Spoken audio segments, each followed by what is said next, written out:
It's me again. I know. I'm just spamming you guys with videos. Anything that comes to the top of my mind. You don't even know what you're going to get here. What's he going to talk about next? Oh, God. Ah, shit. We got to follow up to all this stuff with Drake's weird relationship with girls. I don't know if you guys saw the last video. It's like an hour video. You're looking at Ab and Preach and all the weird relationships that Drake has been in. Now, the beef has kind of been squashed, but like the entire world still hates Drake.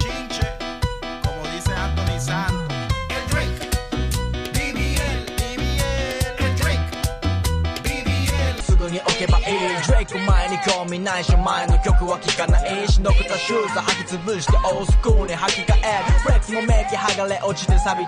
come on, Govs! Acoustic?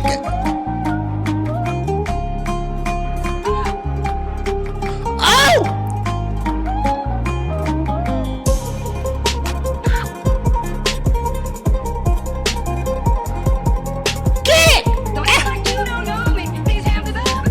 My brothers and sisters in Christ, he's getting cooked by the entire world. So you guys link me to an XQC tweet where it says XQC defends Drake. And oh boy, oh boy, oh boy. After watching the Ab and Preach video, I gotta see what some people have to say when they come into defense to good old young Degrassi. That stays in the text messages. What about your relationship? You know what, chat? Guys, here's a crazy take here. Here's a crazy take here. You ready to hear this? Ready this? It's more concerning that you guys find this concerning. It is actually concerning that you think it's concerning. Brother, if there's no weird shit or weird hints or a problem, it's usually because there isn't. You making a scenario in your head or making this weird thing where there's a problem or something is happening makes you sound and look like some fucking weirdo. Okay, pause. I would agree that if it was a one-time encounter with just Millie Bobby, right? We had one situation and one and done. We already know that people on the internet, right? They go to Twitter, oh my God, and they create these parasocial ass relationships with everybody know. You can see a celebrity just go up on stage and just say nothing. And then somebody in the tweets, in the comments, right, will have a full ass backstory about exactly how they feel, why they came out on stage, what they ate for breakfast. Like everyone's like mystery detective Scooby-Doo detective agencies out here in these streets when it comes to just parasocial relationships and trying to put clues in one and one together. So I will give him that yes, one-offs. And to expect that something weird is happening or expect the worst, fine, right? But we're talking about young Degrassi. We're talking about Drizzy. We're talking about, if you guys watched the last video, this man said he was a fan of high school girl basketball. He was a fan. And then he had multiple girls come out that were like 14 to 15 who he was best friends with. And then one of them he actually dated when they were 18. So I'm just... like, I get it. Like, once, okay, fine. But fool me once, can't get fooled again. We all know the rules. Disgusting pig with like really odd fucking scenarios in your head. You're just weird. Like, you're just odd. Like, to just think of all these. See, you gotta be a little sus, right? It's a little sus, bro. XQC, dog, my guy, my gang, all right? You're not gonna be watching this video. But if you ever did, all right, you have a 14-year-old daughter. Abba had made this exact argument. If you got a 14-year-old daughter, and she is text messaging some 29-year-old dude about relationship advice, you're not going to be head scratching, or you're just going to be like, that's fine. Yeah, I don't have a problem. It's just Drake talking to my daughter about. You're not going to do that, bro. He actively voices he will not play games with someone underage if he's able to choose who to play with Ron's friends. He thinks it's weird and not appropriate for himself, which is a good take. I don't get why his Drake take is the complete opposite of that. I understand the angle of saying it is to help out someone new in the industry. That is fine with me. That's kind of what I had as first. Like, maybe this is an industry relationship type thing where, yeah, it just seems like he has a lot of industry relationships with underage girls. But Drake wasn't giving a normal advice. He was giving a 14-year-old dating advice as a grown-ass man. Private messages to a minor is a way different from publicly playing online games with one. Yeah, that is a strange take. Now, look, I'm not calling XQC strange for not finding things strange. For him to not find the clues, I just feel like sometimes I'm taking crazy pills Because, like, I can't think of any reason for 29-year-old men to be in the DMs with all of these young underage women who are under 18 unless they like interacting with young underage 18 women, right?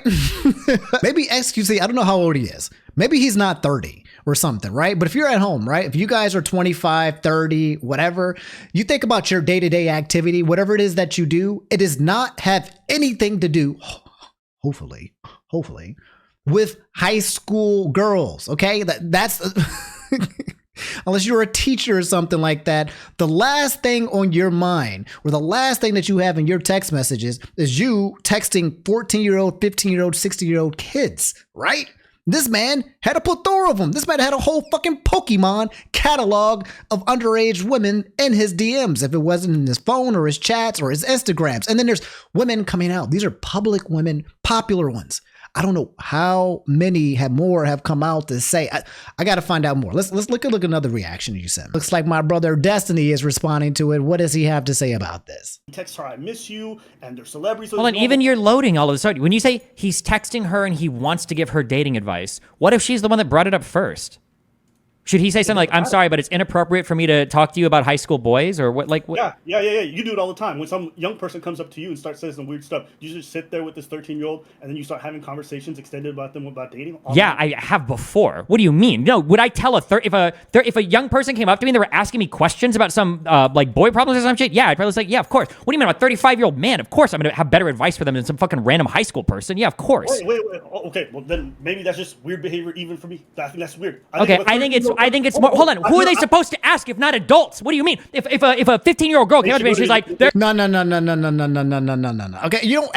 First of all, no. I see what Destiny's going with this, right? Yes, adults would probably have the best answers, okay? But that's not the point. We're talking about like the fact that this is the conversation that's happening in text messages and in private, right? That's the part that's a little weird, okay? We're still having a part where a grown man is talking to an underage girl. And then the context of the conversation with Millie Bobby Brown was the fact that they miss each other. They were texting each other that they miss each other. What do you mean, bro? What kind of interactions were you having with a 14-year-old kid as a 20-year-old man that now you guys miss each other and you can't wait to see each other again? This means it was multiple interactions, and I don't know. I don't know, homie. I mean, yes, we could be thinking, again, this is a one-time off with Millie Bobby. And if it was just Millie Bobby, I think everybody like kind of sus, kind of weird. But yeah, maybe this is not a big deal, right? But then you add on everything else to this man's catalog of interacting, and it looks worse and worse. It's the context of the fact that this is not the only interaction that he has had that's been a little sus, right? There's some weird shit going on with a boy in my high school. I say, oh, no, don't talk to me, honey. Go ask another 15-year-old boy, or ask your retarded fucking mom and dad who are going to tell you to never talk to any boys ever. No, what the fuck? Why would I not talk to you in person? Wait, what? And Destiny, if that stuff came out that you were talking to 13-year-olds about dating, and that they came up to you and you were like, yeah, you know this and this about sex. See, I don't know. See, I feel like Destiny is playing like devil's advocate, but I think he likes to logically bring out ways that he likes to use logic because logic is very good, right? But I think what's not being used here is, again, the context, which I'm sure he has here. Just kind of, a strange take when you have the whole picture. Fool me once, again, all right? But fool me twice, 3, 4, 5 times.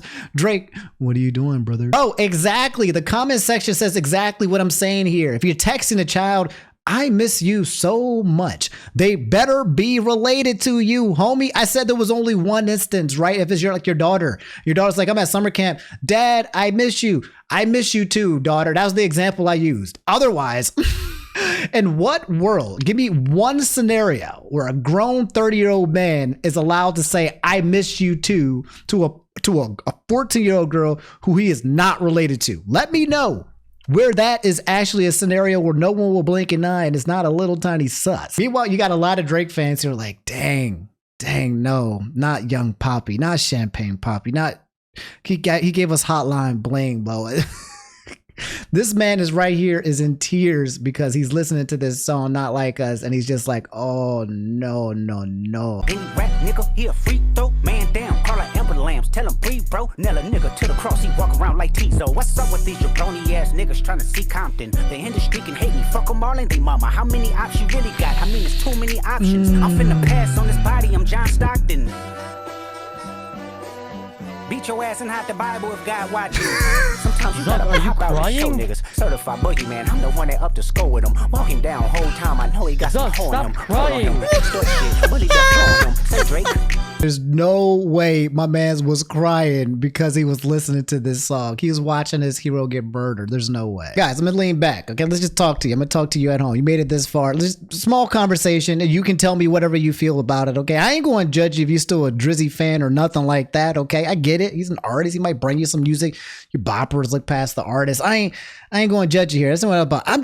I'm kind of curious. Is anybody able at home or anywhere else around the world to create an argument where the stuff that's happening with Drake is not suspicious, right? Like that's what I'm trying to figure out. I feel like we have to take mental gymnastics here in order to find a scenario where every single freaking point where he has done something that's kind of sus and then connect all the dots to try to figure out, I got to be Better Call Saul. I got to be a lawyer. And I got to figure out how to make it seem like he's not kind of creepy. Like that's what it is.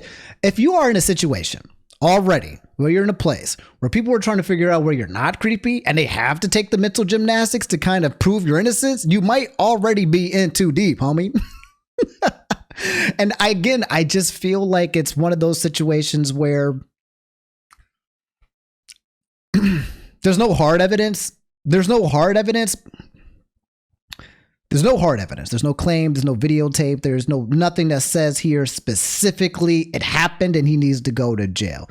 But there's a lot of just weird, circumstances and texts and messages and allegations outside of that are pointing towards this, but aren't really like confirming it. But like if you're hovering, if this is where you are, Drake, if your boy Dreezy is all the way on the end zone right here near about to score a weird ass touchdown, it might be a weird ass team that you're rooting for. That's all I'm trying to say. And if anybody at home can just talk to me, I ain't even mad at Dreezy. I ain't mad at Drake. I want him to come back. I want this beef. I don't want the beef to be over. I want him to keep trying, make some more tracks and get some more out of Kendrick. I want more war, okay? More. But I'm really struggling to understand Drake defenders, okay? And this is not me being Team Kendrick. Help me. Help me to help you. If you're at home and you are a Kendrick defender, help me to understand why everything that's been said about him is actually okay. If you can do that, then I'll shake your hand. I'll be like, hey, good job. I appreciate you. Thank you for showing me the light. But until someone does, everything is just kind of sus, man. I've been hearing a lot of friends who are fans of Drake who just don't want to be Drake fans no more. Drake fans who are Drake fans still, but they're not going to say it in public. They at the clubs. He's getting booed at LA, homie, everywhere we go. It's been a week almost since all of this beef. It's almost there, and he's still getting chopped up. And he hasn't said anything back. Wait for him to come back to public. Wait for all of this to kind of end and he comes back to the light and see what happens when they start throwing pie on his faces. I'm very curious, man. And the last question too, I want to ask y'all too at home. And this is probably the last. I'll probably talk about the Drake stuff until we hear more information. Is like, what do you guys feel like happens now? Like to Drake? Is it over? Is the dynasty over, or is this a little bit of mudslinging? He'll come back with a CD and he's fine. I've always felt, right? How I felt was between him and Drake is that Drake was never like the lyrically better person whatsoever. He's an easy target. He's easy bullyable. He's not like about the hood. He's not about the culture. We all knew this. He was the underdog coming in, and I was actually rooting for him to do good. He was boxing it out with Kendrick. Kendrick will slay anybody, anywhere, at all times. He's basically as close as you're going to get to Eminem. And the fact that he made it entertaining, I was giving Drake props, right? But now people aren't talking about rap. Now people are looking at his damn DMs. And now it's not even about, can you rap well? It's like, but Drake, can you address the allegations, right? We have surpassed that. So what do you guys think happens to Drake now? Do you think that his legacy is tarnished? Is he, dang, this is going to hurt. My man is bleeding. How does he walk out of this? He's got to go on silence. This is going to stain him. I don't know if this is going to Diddy him. Like P. Diddy, speaking of Diddy, I don't even know where he is or what he's doing, but I don't know if he's been arrested or not. But This is going to hit him pretty hard. Y'all should let me know. I mean, I'll let you know as it happens, but do you guys think this is the end of Drake or nah? And again, is there any defense for Drake? Let me know. Just another follow-up because some people were asking me to talk about some more clips that have popped up, and there you go. All right, I'm out, gang. I'll catch y'all later on the next video. Peace.